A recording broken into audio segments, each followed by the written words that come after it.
Avis vascular centre మన దేశంలోనే the best varicose vein hospital. Iran మీద అమెరికా ఇజ్రాయెల్ దాడి చేసి ఇప్పటికి 2 వారాలు గడిచిపోయాయి. అయినప్పటికీ యుద్ధం ఇంకా అలాగే కొనసాగుతోంది. యుద్ధ విరమణ కోసం ఇరాన్ 3 ప్రతిపాదనలు పెట్టినప్పటికీ అమెరికా పట్టించుకోవట్లేదు. ఇరాన్లో ఉన్నటువంటి యురేనియం నిల్వల్ని మేము తరలిస్తాము అని రష్యా చెప్పినప్పటికీ ట్రంప్ యాక్సెప్ట్ చేయట్లేదు. ట్రంప్ ఎందుకని ఈ యుద్ధాన్ని కంటిన్యూ చేయాలని కోరుకుంటున్నాడా, లేకపోతే తన అల్టిమేట్ ఎజెండా ఏముంది? మనతో పాటుగా ఉన్నారు సీనియర్ జర్నలిస్ట్ సురేష్ కొచ్చతిల్ గారు. సార్ నమస్తే. సో 2 వీక్స్ కంప్లీట్ అయిపోయింది, 3rd వీక్లోకి ఎంటర్ అయిపోతుంది. అక్కడ ఉన్నటువంటి situation day by day worst అవుతోంది, నిల్వలన్నీ తగ్గిపోతున్నాయి. అయినప్పటికీ కూడా 3 కంట్రీస్ అంత స్ట్రాంగ్గా ఎందుకున్నాయి అసలు? యాక్చువల్లీ దీంట్లో ట్రంప్ ఇవాళ పొద్దున టైమ్స్ ఆఫ్ ఇండియాలో వచ్చిన ఒక స్టోరీ ప్రకారం, I think they were quoting Wall Street Journal, Trump క్యాంప్లోనే ఒక డివిజన్ జరుగుతుంది. ఇప్పుడు డివిజన్ అయిందంట. ఒక క్యాంప్ ఏమో మనం యుద్ధ విరమణం చేసుకుందాం, ఆనరబుల్లీ ఎగ్జిట్ అయిపోతాం. ఇంకో క్యాంప్ ఏమో లేదు ఇంకా ముందుకు తీసుకెళ్తా. ఇంకా ద సెకండ్ క్యాంప్లో డిఫెన్స్ సెక్రటరీ, వాళ్ళ వార్ సెక్రటరీ ఇప్పుడు పీట్ హెస్కెత్ ఉన్నారు. He is very pro war. ఆ రోజు మీకు గుర్తుంది, ట్రంప్ ఏమో ఒక 5-6 రోజుల ముందు ఒక స్టేట్మెంట్ ఇచ్చారు, మనం యుద్ధం అయిపోయింది ఆపేస్తాము. అదే రోజు సాయంత్రం ఈయన ఒక స్టేట్మెంట్ ఇచ్చిండు ప్రెస్ కాన్ఫరెన్స్లో, కాదు వారు ఇప్పుడే యుద్ధం ఇప్పుడే అయిందని చెప్పేసి. వాళ్ళ దాంట్లోనే కాంట్రడిక్షన్ ఉంది. దానికి కారణాలు చాలా ఉన్నాయి. ఒకటి, Trump voter base, MAGA voter base, make America great again voter బేస్లోనే అక్కడ కూడా ఒక డివిజన్ వచ్చింది. ఇప్పుడు లేటెస్ట్ ఒపీనియన్ పోల్స్ ప్రకారం ట్రంప్కి ఒక అప్రూవల్ రేటింగ్ అంటారు దీన్ని, యుద్ధానికి ఒక అప్రూవల్ రేటింగ్ ఉంటుంది, ఇప్పుడు 38% అంతే. Versus George Bush Iran Kuwait వార్లో ఇంటర్ఫియర్ చేసినప్పుడు అప్పుడు జరిగిన దాంట్లో ఈవెన్ యునైటెడ్ నేషన్ రెజల్యూషన్స్తో వెళ్ళారు. ఆ టైంలో యునైటెడ్ నేషన్స్ అప్రూవ్ చేశారు సద్దాం హుస్సేన్ కువైత్ని ఆక్రమించింది తప్పు అని చెప్పి. అప్పుడు వాళ్ళ అప్రూవల్ రేటింగ్స్ జార్జ్ బుష్ది 82% ఉండే. ఎక్కడ 82%, ఎక్కడ 38% చూడండి. This is a problem. So ఇప్పుడు జరుగుతున్న దాంట్లో నిన్న రాత్రి కూడా మనం చూసాం, ఖర్గ్ ఐలాండ్ మీద దాడి చేశారు యుఎస్. ఇప్పుడు లేటెస్ట్ ఏమంటారు, మేము 25,000 డ్రోన్లు తీసుకొస్తాం అటాక్ చేయడానికి అని చెప్పి, దాన్ని కంప్లీట్గా డెమాలిష్ చేస్తామని. ఖర్గ్ ఐలాండ్ ముట్టరు, చాలా ఇంపార్టెంట్. ఖర్గ్ ఐలాండ్ డిఫెన్స్ సిస్టమ్స్ కొట్టాం మేము అంటున్నారు. అక్కడ ఏం డిఫెన్స్ సిస్టమ్ ఉందో అర్థం కావట్లేదు నాకు. ఎందుకంటే ఇది స్ట్రెయిట్ ఆఫ్ హోర్ముజ్ ఒక పక్కన కూర్చుంటుంది ఖర్గ్ ఐలాండ్. అది ఇరాన్కి ఒక ఐ థింక్ 50 కిలోమీటర్ దూరంలో ఉంది. ఐలాండ్లో అడ్వాంటేజ్ ఏంటంటే ఇరాన్కి పెద్ద పెద్ద ఆయిల్ కంటైనర్స్ వచ్చి, ఆయిల్ షిప్స్ వచ్చి పికప్ చేసుకుని వెళ్ళిపోతారు అక్కడి నుంచి.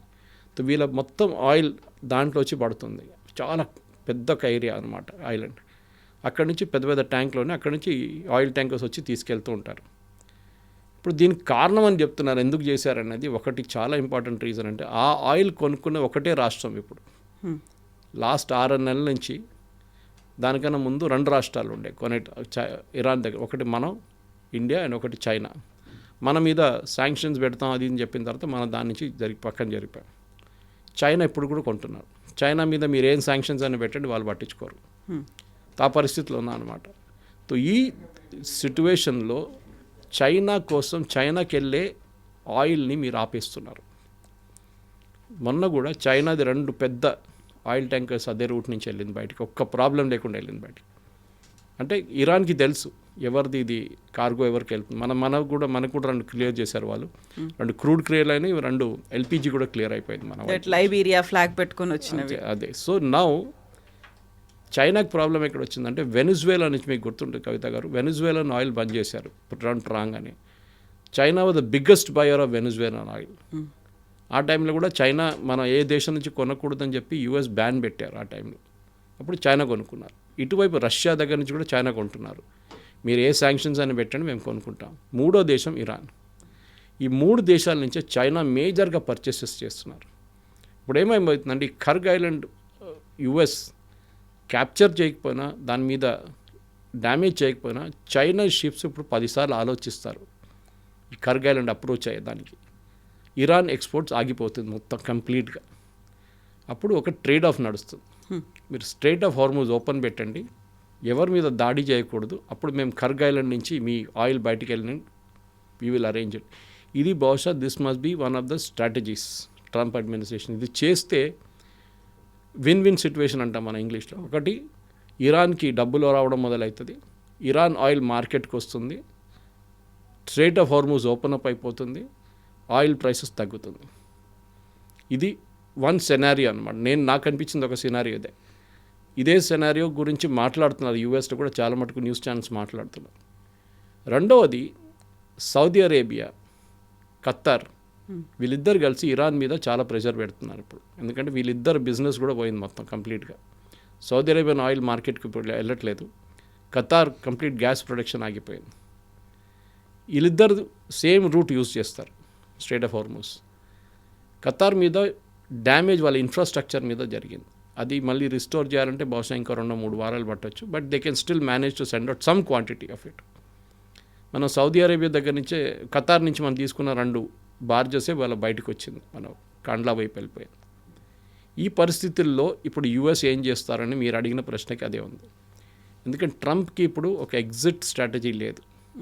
దీని నుంచి బయటపడాలంటే మేము గెలిచేసినాం, అయిపోయింది, యుద్ధం అయిపోయింది, వాళ్ళ దగ్గర they gut nothing, navy, air force, వాళ్ళది డిఫెన్స్ సిస్టమ్స్ అన్నీ కొట్టేశామని చెప్తున్నారు. కానీ ఇరాన్ ఇప్పుడు కూడా కావాలంటే, ఇప్పుడు మనం మాట్లాడుతున్న అరగంట సేపు ముందు కూడా ఇరాన్ సౌదీ అరేబియా మీద, టర్కీ మీద, చాలామంది మీద దాడి చేశారు వాళ్ళు కావాలని చెప్పి.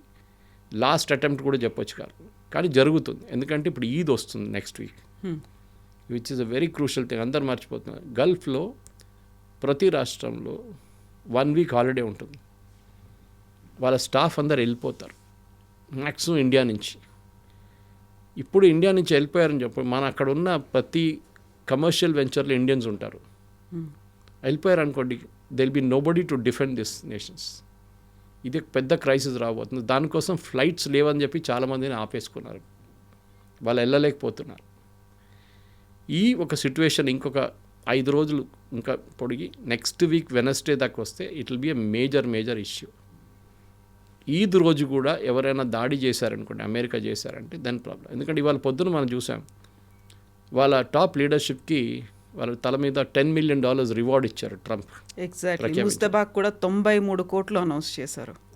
సో దాంతోపాటు 4 ఇంకా ఉన్నారు వాళ్ళు కూడా. మీరు అనౌన్స్ చేసిన దాంట్లో 2 మనుషులు ఇవాళ పొద్దున తెహరాన్లో మెయిన్ రోడ్ మీద ఒక ప్రొసెషన్ తీశారు వాళ్ళు, ఊరేగింపు, ఏదో సబ్జెక్ట్ మీద, ఏదో ప్రొసెషన్, అది ఇరానియన్ రెవల్యూషన్ గురించి. వాళ్ళు అక్కడే ఉన్నారు 2, కానీ మీరు వాళ్ళని పట్టుకోలేకపోతున్నారు. ముస్తబా, ఎస్ దర్ ఇస్, ఆయనతో ఏదో ప్రాబ్లం ఉంది, ఎందుకంటే ఆయన బయటికి రావట్లేదు. Either he was injured in that attack, కాలు పోయింది అంటున్నారు కొంతమంది, కోమాలు ఉంది అంటున్నారు కొంతమంది, చూడాల్సింది. That reports we don't know. కానీ ఇప్పుడు జరిగే యుద్ధంగా ఉండిపోతుందా, ఇంకేదైనా రూపం తీసుకుంటుందా అని మనం నెక్స్ట్ వీక్, ఇప్పుడు మన ఈ శనివారానికి as we recording this program exactly 2 weeks, ఇంకా ఒక వారం ఇంకా పడుతుందా, ఇంకా దాని ప్రకారం ఇంకో 2 వారాలకి వెళ్తుందా చూడాల్సిందనమాట. ఏదైనా కానీ అందరు ఇప్పుడు టైర్డ్ అయిపోయారు. లోకంలో ఉన్న ప్రతి రాష్ట్రానికి, ప్రతి ఏం చెప్తారు, సిటీకి, ప్రతి జిల్లాకి, ప్రతి గల్లీకి కూడా ప్రాబ్లం వస్తుంది. ఎల్పిజి నుంచి, మన దగ్గర ఎల్పిజి ఒకటే ప్రాబ్లం ఉంది, అటువైపు పెట్రోల్ ప్రాబ్లం ఉంది. నేపాల్ లాంటి ప్లేస్లో పెట్రోల్ లేదు, డీజిల్ లేదు. బంగ్లాదేశ్కి మనం 5,000 మిలియన్ టన్స్ ఇచ్చాము, ఓకే. ఇక్కడ శ్రీలంకకు ప్రాబ్లం ఉంది. కొంతమంది కొనడానికి డబ్బులు లేవు వాళ్ళ దగ్గర, ఫారిన్ ఎక్స్చేంజ్ అయిపోయింది. పాకిస్తాన్ సంగతి ఆలోచించి అక్కడ అసలు ఏం లేదు వాళ్ళ దగ్గర. ఈ పరిస్థితుల్లో ఒక టెంపరీ సీజ్ ఫైర్ తీసుకురావడానికి Qatar and Saudi Arabia try చేస్తున్నారు.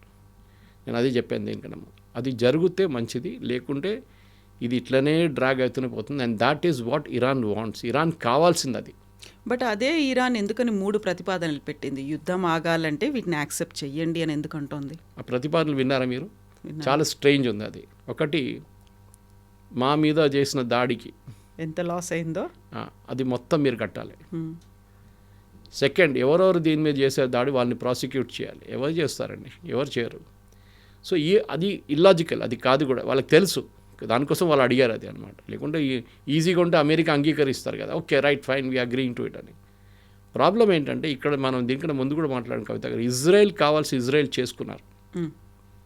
వాళ్ళకి లీడర్షిప్ని డీకెపాసిటేట్ చేయాలంటే చేశారు వాళ్ళు. వాళ్ళ రోల్ అయిపోయింది. అప్పుడప్పుడు వచ్చి 2 బాంబులు పడేసి వెళ్ళిపోతున్నారు వాళ్ళు. వాళ్ళ మెయిన్ ప్రాబ్లం లెబనాన్లో ఉంది. అక్కడ వాళ్ళు సపరేట్ యుద్ధం ఫైట్ చేస్తున్నారు, ఫుల్ ఫ్లెజ్డ్ వార్ నడుస్తుంది అక్కడ. ఇది ఇక్కడ అట్లా కాదు. ట్రంప్కి ఏమైపోయిందంటే ఇప్పుడు ట్రంప్ క్యాంప్లోనే ఉండి, నేను చెప్పాను చూడు, 2గా డివైడ్ అయిపోయింది. ట్రంప్ ఎస్ అని చెప్పలేకపోతున్నాడు, నో అని చెప్తలేకపోతున్నాడు. పొద్దున ఒక మాట అంటున్నారు, సాయంత్రం ఇంకో మాట అంటున్నారు. యుద్ధం ఆగిందంటున్నారు, తర్వాత అంటారు ఏం లేదు, అక్కడ వాళ్ళ దగ్గర ఏం లేదు, మొత్తం ధ్వంసం చేసే సమయం. అప్పుడు ఇమ్మీడియట్గా వాడు 3 మిసైల్ పడేస్తాడు. You are not able to gauge the reaction. ముందు దీనికన్నా ముందు కూడా అమెరికన్ ఎక్స్పర్ట్స్ చెప్పారు, this is the war in search of a strategy కాదు, వార్ స్ట్రాటజీ లేదు వీళ్ళ దగ్గర. ఇంకా they are still searching for it. మనం ఎందుకు వెళ్ళాము ఇరాన్కి అని ఇప్పుడు కూడా వీళ్ళు ఆలోచిస్తున్నారు. అన్నిటికంటే పెద్ద తప్పు కవిత గారు, వీళ్ళ దగ్గర ఉన్న retired 4-star generals, American generals మాట్లాడితే ఏమన్నారంటే, మీరు ఒక వార్కి వెళ్ళే ముందు దాని కాన్సిక్వెన్సెస్ ఆలోచిస్తారు. మీరు వాళ్ళని చంపారు లీడర్స్ని, వాళ్ళు రెడీగా ఉన్నారు నెక్స్ట్ లెవెల్ లీడర్షిప్ పికప్ చేయడానికి. వాళ్ళు అదే రాత్రి వితిన్ అవర్స్ వాళ్ళు ఇజ్రాయెల్ని కొట్టారు, పక్కన ఉన్న రాష్ట్రాల మీద దాడి చేశారు. అంటే యూ నెవర్ యాంటిసిపేటెడ్, మీరు అనుకోలేదు ఇజ్రాయెల్ మీద దాడి చేస్తారని తెలుసు, కానీ సౌదీ అరేబియా మీద, యుఏఈ మీద దాడి చేస్తారు, ఖత్తర్ మీద దాడి చేస్తారు మీరు ఎప్పుడు అనుకోలేదు. That is the biggest mistake America did. దానికి కారణాలు ఉన్నాయి. ఒకటి క్లియర్గా, మనం వీళ్ళు ఆయుధాలు కొంటారు యుఎస్ దగ్గర నుంచి. For example Saudi Arabia 100 F-35 కొంటున్నారు. ఏం చేస్తారో తెలియదు, పార్కింగ్ స్పేస్ ఉంటుందో లేదో వాళ్ళకి F-35కి. వాళ్ళు ఎవరితో యుద్ధం చేయట్లేదు, ఎందుకు F-35లు? ఈ అరబ్ కంట్రీస్ అన్నీ ఏం చేస్తారంటే, వీళ్ళందరూ యూఎస్ఏ దగ్గర నుంచి ఆయుధాలు కొంటారు వాళ్ళని హ్యాపీగా పెట్టుకోవడానికి. యుఎస్ ఫ్యాక్టరీస్ ఫుల్ ఫ్లెజ్ ప్రొడక్షన్లో నడుస్తుంది. పేట్రియట్ మిసైల్స్ కానివ్వండి, F-35 కానీ, దానికి కావాల్సిన మిసైల్స్ అన్నీ కొనుక్కుంటారు. ఎవరి మీద బాంబు వేయడానికి వీళ్ళు ఛాన్సే లేదు. వాళ్ళు వచ్చుకుంటారు, అమెరికా హ్యాపీగా ఉంటారు. ప్రాబ్లం ఎక్కడ వస్తుందంటే, వీళ్ళు అనుకున్నారు అమెరికా మా మీద ఎవరైనా దాడి చేస్తే అమెరికా మమ్మల్ని కాపాడుకుంటారు, దానికోసం మేము ఆయుధాలు కొంటున్నామని. ఇప్పుడు ఏమైందంటే అమెరికా రావట్లేదు వీళ్ళ హెల్ప్కి. మన కువైట్లో మీరు చూసుంటారు, ఒక F-35 2 F-35 కొట్టుపడేసారు కింద. అదే కువైత్ బేస్ మీద ఒక అటాక్ జరిగింది, 4 చనిపోయారు అమెరికన్ సోల్జర్స్, 4 నుంచి 6, తర్వాత 2 చనిపోయారు, 6. నిన్న ఒక రీఫ్యూయలింగ్ ట్యాంకర్ క్రాష్ అయింది ఇరాక్లో. ఇప్పుడు యుద్ధం ఇరాన్ నుంచి ఇరాక్కి వెళ్ళిపోయింది. ఇప్పుడు యుద్ధం ఇరాక్లో మనం అర్థం చేసుకోవాల్సింది, the largest majority group are also Shias. అక్కడ కూడా షియాస్ ఉన్నారు, they are the largest majority group. Full fledge majority లేదు ఇరాన్ లాగా 90% షియాస్ కాదు. అక్కడ ఎ సర్టన్ పర్సంటేజ్ వాళ్ళు ఉన్నారు. దాంట్లో ఐసిస్ వాళ్ళు ఉన్నారు కొంతమంది. వాళ్ళు ఇప్పుడు యుఎస్ టార్గెట్స్ మీద దాడి చేస్తున్నారు. As we speak Damascus capital మీద కూడా దాడి జరిగింది ఇవాళ. నేను వస్తూ ముందు చూశాను, డమాస్కస్ క్యాపిటల్ మీద కూడా జరుగుతుంది. సో ఈ పరిస్థితుల్లో ఇప్పుడు ఏం చేస్తారు అమెరికా అనేది ప్రశ్న అవుతుంది. ఎందుకంటే అమెరికా అయిపోయిందని పారిపోతే అందరు నవ్వుతారు వాళ్ళ మీద, ఏంటి మీరు భయపడ్డారు, ఇరాన్తో భయపడ్డారు ఏంటి, మీరు ఏం చేసుకోరు యుద్ధం. డొమెస్టిక్ ఆడియన్స్కి ప్రాబ్లం వస్తుంది. ప్రెసిడెంట్ ట్రంప్ ఒక స్టేట్మెంట్ చేశారు మొన్న, దానికి పొలిటికలీ చాలా కాస్ట్లీగా పడ్డది. ఒకటి ఏమన్నారంటే, గ్యాస్ ప్రైసెస్ పెరిగితే మంచిదే కదా, we will make more money అన్నారు. Who is this we? Oil companies, ప్రజలు కాదు. అక్కడున్న ప్రజలు డబ్బులు ఎక్కువ కడుతున్నారు పెట్రోల్కి, డీజిల్కి. సో ఇమ్మీడియట్లీ ఆయన చెప్పిన తర్వాత దాన్ని కరెక్ట్ చేయడం వాళ్ళ అడ్మినిస్ట్రేషన్ ట్రై చేశారు, కానీ అది ఇంప్రెషన్ వెళ్ళలేదు. We will make money, more money అన్నారు. అంటే వాళ్ళ ఆయిల్ కంపెనీస్లో ఉన్న ఫ్రెండ్స్ అందరూ మస్తు సంపాదించుకుంటారు డబ్బులు. ఇది ట్రంప్కి వచ్చే అన్నిటికంటే పెద్ద మిడ్ టర్మ్ ఎలక్షన్స్కి ఒక క్యాంపెయిన్ లాగా ఎప్పుడే మొదలైందన్నమాట. క్యాండిడేట్ సెలక్షన్స్, వాళ్ళ ప్రైమరీస్లో రన్ ఆఫ్స్ అన్నీ నడుస్తుంది. ఇప్పుడే అర్థమైపోయింది ట్రంప్కి that it is going to be a disaster. ఎందుకంటే ఇప్పుడైనా మిడ్ టర్మ్ పోల్స్లో రూలింగ్ పార్టీ ఓడిపోతారు అమెరికాలో. ద ఓన్లీ టైం 2-3 సార్లు గెలిచారు. ఒకటి లాస్ట్ బైడెన్ అడ్మినిస్ట్రేషన్లో ఒక 2 years ముందు గెలిచారు వాళ్ళు ఒకసారి. So that is only time exception.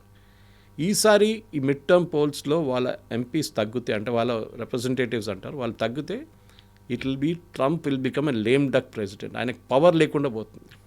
ఆయన ఒక స్టేట్మెంట్ కూడా ఇచ్చారు, మీకు గుర్తుండి ముందు, నన్ను ఇంపీచ్ కూడా చేస్తారు వీళ్ళు అని. ఆ భయం కూడా ఉంది ట్రంప్కి. కానీ ఇప్పుడున్న పరిస్థితుల్లో ఇరాన్ దగ్గర ఆయుధాలు డెఫినెట్గా తగ్గిపోయింది, దాంట్లో డౌట్ లేదు. కానీ వాళ్ళు ఎక్కడి నుంచో ఆయుధాలు తెప్పించుకుంటున్నారు. అది తజికిస్తాన్ వైపు నుంచో అజర్బైజాన్ వైపు నుంచో అర్థం కావట్లేదు.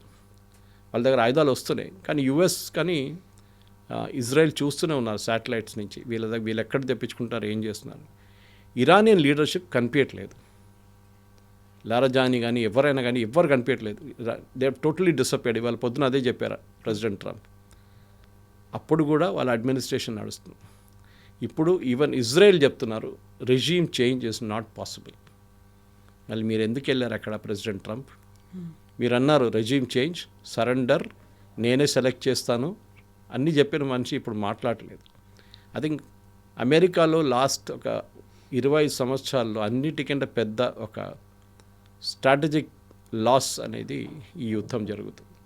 ఇరాక్ గెలిచారు, no problem. Of course ending was a mess. అక్కడ సద్దాం హుసేన్ పోయిన తర్వాత మొత్తం it became a complete mess. Libya కూడా అదే జరిగింది గద్దాఫీతో. సిరియా కూడా అట్లనే ఉంది. కానీ ఇక్కడ అది కాదు. ఇక్కడ ఇంకా ఒక సివిల్ వార్ స్టార్ట్ కాలేదు. ఆయుధాలు లేవు వాళ్ళ దగ్గర, ప్రజల దగ్గర. సివిల్ వార్ మొదలవంటే ఆయుధాలు కావాలి. వీళ్ళు కర్డ్స్తో ట్రై చేశారు, ఒక వారం కూడా నడవలేదు. టర్కీ వార్నింగ్ ఇచ్చారు, కర్డ్స్తో ఇన్వాల్వ్ చేయకండి, మళ్ళీ we will withdraw support. Immediately కర్డ్స్ని పక్కన పడేశారు. యుఎస్ కరేపాకు పడేసినట్లు పడేశారు. ఈ పరిస్థితిలో ఉన్నాం ఇప్పుడు. ఇవాళ నుంచి రేపు పొద్దున్న దాకా ఏం జరుగుతుందో మనం చెప్పలేకపోతున్నాం. కానీ దాడులు నడుస్తూనే ఉన్నాయి ఇరాన్ వైపు నుంచి కంటే. And strait of Hormuz is the biggest problem.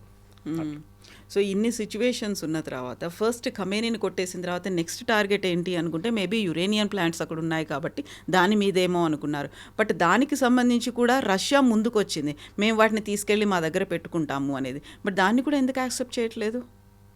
Accept చేస్తే పుటిన్కి ఆల్రెడీ విక్టరీ మీద విక్టరీ వస్తుంది అక్కడ. పుటిన్కి ఈ క్రూడ్ ఆయిల్ ప్రైస్ పెరిగిన తర్వాత వాళ్ళకు Russian oil companies are making money like crazy అంట. మనం కూడా కొనుక్కుంటున్నాం, చైనా కొంటున్నారు, ఎవరు కావాలంటే కొనుక్కుంటున్నారు. $70 $80 అమ్ముతున్నారు. అఫ్కోర్స్ వరల్డ్ మార్కెట్లో $100 నడుస్తున్నాయి, కానీ వీళ్ళు ఆ రేట్లో అమ్మలేరు. Because they are under sanctions. So డిస్కౌంట్లు ఇస్తున్నారు, 70-75కి ఇస్తున్నారు. మనం కూడా కొంటున్నాం, మనకి ఇంకా బహుశా తక్కువ ఇస్తున్నారు, చెప్పరు ఓపెన్ మార్కెట్లో. పుటిన్ ఆఫర్ ఆ రోజు ఫోన్ కాల్లో ఇది వచ్చిందని చెప్పి ఇవాళ వాల్ స్ట్రీట్ జర్నల్ రిపోర్ట్ చేశారు. That we will take this uranium, మా దగ్గర తీసుకెళ్ళి మేము మా దగ్గర పెట్టుకుంటాం. సో కానీ ప్రెసిడెంట్ ట్రంప్ పుటిన్ ఎప్పుడు బిలీవ్ చేయరు, అదే ప్రాబ్లం. ఇది జరిగింది అనుకోండి, పుటిన్కి యూక్రెయిన్లో ఒక అప్పర్ హ్యాండ్ వచ్చేస్తుంది. చూడండి, ట్రంప్ పుటిన్ మాట వింటున్నారు అని చెప్పి ఆల్రెడీ నెతన్యాహు ఆర్డర్ చేస్తే ట్రంప్ డ్యాన్స్ చేస్తున్నారని చెప్పి అదే మనుషులు ఇప్పుడు అది కూడా చెప్తారు. ఇది కూడా సో అది జరుగుతుంది. పుటిన్ ఇచ్చిన ఆఫర్ నా పాయింట్ ఆఫ్ వ్యూలో చాలా మంచి ఆఫర్. ఎందుకంటే ఎప్పుడు చెప్తాను, the monkeys on somebody shoulder. కోతిని తీసుకొని ఇంకొంత తల మీద షోల్డర్ మీద పెట్టేసాం మనం, వాడు చూసుకుంటాడు కోతిని. ఇప్పుడు అది చేయకుండా లేదు, ఇరాన్ మీకు హ్యాండ్ ఓవర్ చేయరు. ఇరాన్ ఎవరికి హ్యాండ్ ఓవర్ చేస్తారంటే అది రష్యాకే హ్యాండ్ ఓవర్ చేస్తారు, చైనాకు కూడా చేయరు. వాళ్ళు చేయనియండి. ఐఏఈఏ ఇన్స్పెక్షన్ కంపల్సరీ పెట్టండి. దట్ ఐఏఈ విల్ ఇన్స్పెక్ట్ యురేనియం అక్కడి నుంచి మూవ్ చేసిన తర్వాత ఇంకా ఇరాన్ దగ్గర యురేనియం లేదు అనేది ఇంటర్నేషనల్ అటామిక్ ఎనర్జీ ఏజెన్సీ వచ్చి సర్టిఫై చేయాల్సి వస్తుంది. వాళ్ళకి ఫెసిలిటీస్ ఉంది, వాళ్ళు దీనికన్నా ముందు కూడా ఇరాన్లో చాలా సంవత్సరాలు ఉన్నారు, దే కెన్ డూ ఇట్. కానీ చేయనియట్లేదు. ఇది ట్రంప్ ఏం చెప్తారు, ఓడిపోతున్నా దానికి భయపడుతున్నారు. నేను పుటిన్కి ఎందుకు మైలేజ్ ఇవ్వాలి, దీంట్లో హీరో ఫైనలీ పుటిన్ తయారవుతాడు, నేను కాదు అని చెప్పేసి. ఇది ట్రంప్ ప్రాబ్లం. ఇవాళ కూడా చూడండి, ఆయన స్పీచెస్ లాంగ్వేజ్ చూస్తే వీ హ్యావ్ వన్, అన్నీ గెలిచేస్తాం, ఇరాన్లో అన్నీ కొట్టిపడేసాం. ఇప్పుడు చూడండి, వాళ్ళు అమెరికన్ అసెట్స్ మీద దాడి చేస్తామని చెప్పండి. మనం దీని గురించి మాట్లాడడం లేదు, తెలియదు నాకు. కానీ ఇప్పుడేమంటున్నారు, American assets, IT assets, that is information technology, commercial assets, banking assets ఎక్కడున్నా కానీ గల్ఫ్లో దాన్ని కూడా మేము కొడతాం. హెచ్ఎస్బిసి, మైక్రోసాఫ్ట్, గూగుల్ ఇట్లాంటి కంపెనీస్ అన్నీ దుబాయ్లో ఉన్నది, మిగతా రీజన్స్లో గల్ఫ్లో వాళ్ళ ఎంప్లాయీస్ని అందరినీ వర్క్ ఫ్రమ్ హోమ్ మోడ్లో తీసుకున్నారు. వీళ్ళందరూ ఎందుకు వెళ్ళారు గల్ఫ్ కానీ మీకు తెలిసిందే. ఎస్పెషల్లీ దుబాయ్కి ఎందుకు వెళ్ళారు, ట్యాక్స్ ఫ్రీ రెజ్యూమ్ ఇచ్చారు, corporate tax 0, income tax 0. So చాలామంది వాళ్ళ కంపెనీస్ అక్కడ మూవ్ చేసుకున్నారు, ఎంప్లాయీస్ కూడా చాలామంది తెచ్చుకున్నారు. Even though cost of living wise Dubai is very expensive, కానీ మీ ఇన్కమ్ ట్యాక్స్ సేవ్ అయిపోతుంది. సో దాంతో ఇట్ కైండ్ ఆఫ్ ఆఫ్సెట్ అయిపోతుంది. ఇప్పుడు దాని మీద దాడి చేస్తే హెచ్ఎస్బిసి మీద కూడా దాడి చేస్తా అంటున్నారు. ఈవెన్ దో టెక్నికలీ వాళ్ళు they are not British, but they are British. Microsoft, Target, Amazon Web Service మీద కొట్టారు ఫస్ట్ వీక్లో అని మీకు గుర్తుంటుంది. వాళ్ళ డేటా సెంటర్ మీద కొట్టారు. సో చాలా క్లియర్గా ఇరాన్ ఏమంటున్నారంటే వాళ్ళ స్ట్రాటజిక్ అసెట్స్ ఎక్కడెక్కడ ఉందో దాని మీద మేము దాడి చేస్తాం. ఎందుకంటే మొన్న ఒక రైడ్లో, అమెరికన్ రైడ్లో ఇరాన్లో ఉన్న, టెహ్రాన్లో ఉన్న అన్నిటికంటే పెద్ద బ్యాంక్ మీద దాడి చేశారు. అక్కడ కోట్లాది రూపాయల వాళ్ళ కరెన్సీ వాల్యూ లేదనుకోండి, మొత్తం ధ్వంసమైందంట కంప్లీట్గా విట్ గాట్ బర్న్ట్. ఈద్కి డబ్బులు ఇవ్వాలి వాళ్ళు. ఈ ఈద్కే మన దగ్గర దివాళీకి బోనస్ ఎట్లా ఇస్తారో ఈద్కి మ్యాక్సిమం పేమెంట్స్ ఉంటుంది ఇంక్లూడింగ్ బోనస్. ఇప్పుడు నెక్స్ట్ వీక్ పేమెంట్ ఇవ్వడానికి ఇరాన్ దగ్గర డబ్బులు లేవు. యుఎస్ ఏమంటున్నారంటే this is the ideal opportunity, ప్రజలు రోడ్డు మీదకి వచ్చేస్తారు, మన రెవల్యూషన్ తీసుకొద్దాం, రెజ్యూమ్ చేంజ్ చేద్దాం. దానికోసం బ్యాంక్ మీద దాడి చేశారు వాళ్ళు. ఇరాన్ ఏమంటున్నారు, మేము సౌదీ అరేబియాలో ఉన్న బ్యాంకులు, మేము యుఏఈలో ఉన్న బ్యాంకులు, ఎక్కడున్న బ్యాంకులు వాళ్ళని మేము కొడతాం. దానికోసం హెచ్ఎస్బిసి షట్ డౌన్ చేశారు దుబాయ్లో. మిగతా ప్రాంతాల్లో కూడా బ్యాంక్స్ అన్నీ వాళ్ళ ఎక్కడొక్కడ ఇప్పుడు చాలా మటుకు దీని లోడ్ ఇండియా మీద వస్తుంది. ఎందుకంటే గల్ఫ్ బ్యాంక్స్ ఎప్పుడు బ్యాకప్గా మిర్రర్ సైట్స్ ఇండియాలో ఉంటుంది వాళ్ళ దగ్గర, బీపీఓస్. మొన్నటి నుంచి వాళ్ళు టేక్ ఓవర్ చేసుకున్నారు. ఇండియాలో ఉన్న టీసీఎస్ కానీ మిగతా కంపెనీ ఎవరో హ్యాండిల్ చేసినా వాళ్ళు టేక్ ఓవర్ చేసుకున్నారు. ఈ కమర్షియల్ అసెట్స్ మీద కొట్టడం అనేది జరిగితే ఈ యుద్ధం రూపం మారిపోతుంది కవిత. ఎందుకంటే దుబాయ్ ఒక సేఫ్ ప్లేస్గా మనం చూసుకున్నాం ఇన్ని రోజులు. సడన్గా Dubai will become an unsafe place. And that I think ఇరాన్కి చాలా బాగా తెలుసు. వాళ్ళ అసెట్స్ పోయింది, మేము మునిగిపోతున్నాం, మాకు సర్వైవల్ ఇంపార్టెంట్, కానీ మిమ్మల్ని కూడా మేము తీసుకెళ్తాం తోడని చెప్పి అది చేస్తున్నారు అన్నమాట. సో ఇప్పుడు ఒక చైన్ రియాక్షన్స్ అనేవి ఉంటాయి. ఒకటి అనుకున్నాము కాకుంటే అది వరుసగా అన్నిటి మీద ఇంపాక్ట్ చూపిస్తూ వెళ్తోంది. ఇప్పుడు ఐటీ సర్వీసెస్ కావచ్చు, బ్యాంకింగ్ సర్వీసెస్ కావచ్చు, వాట్ నెక్స్ట్ అంటే నెక్స్ట్ అన్నిటి మీద ఇంపాక్ట్ అనేది ఉంటుంది కదా, అన్ని దేశాల మీద కూడా. హార్మూజ్ చూస్తున్నారు మీరు.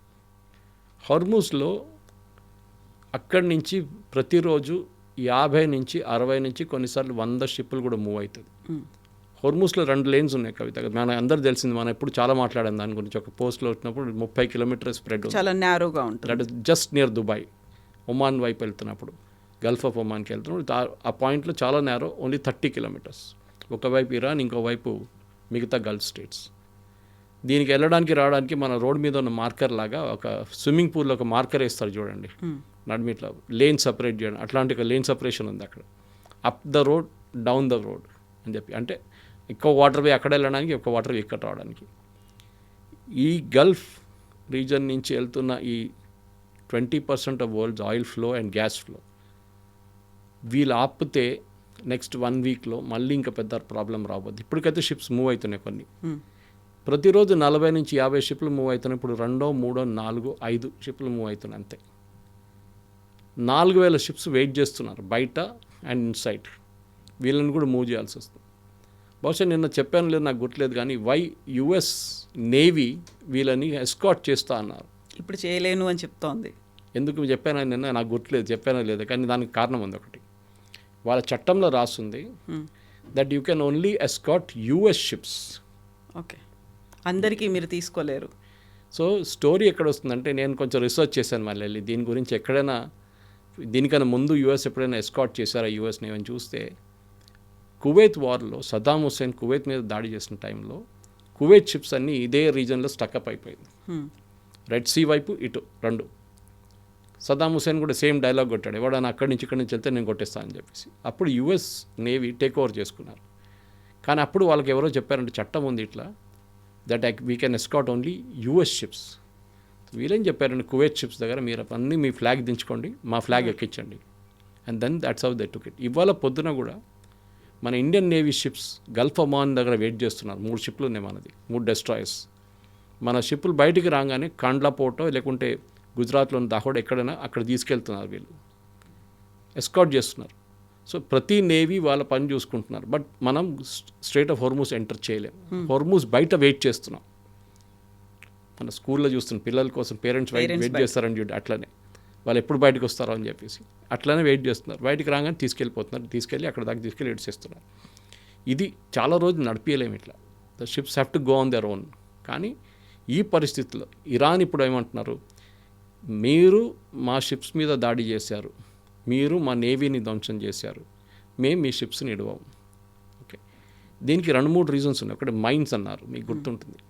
వాళ్ళ దగ్గర ఇప్పుడు కూడా ఇరాన్ దగ్గర World War II మైన్స్ ఉన్నాయి. మీకు చూసుంటా, సినిమాలు చూసుంటా, ఒక రౌండ్గా ఉంటుంది, దాని కొన్ని కోన్స్ లాగా ఉంటుంది పైన. It's impact mines. దాన్ని ఏదైనా వచ్చి కొడితే అది బ్లాస్ట్ అవుతుంది, కానీ డ్యామేజ్ ఎక్కువ ఉండదు. కానీ డ్యామేజ్ ఉంటుంది డ్యామేజ్ ఉంది, కానీ షిప్ సింక్ అయితే కాదు, మునిగిపోదు.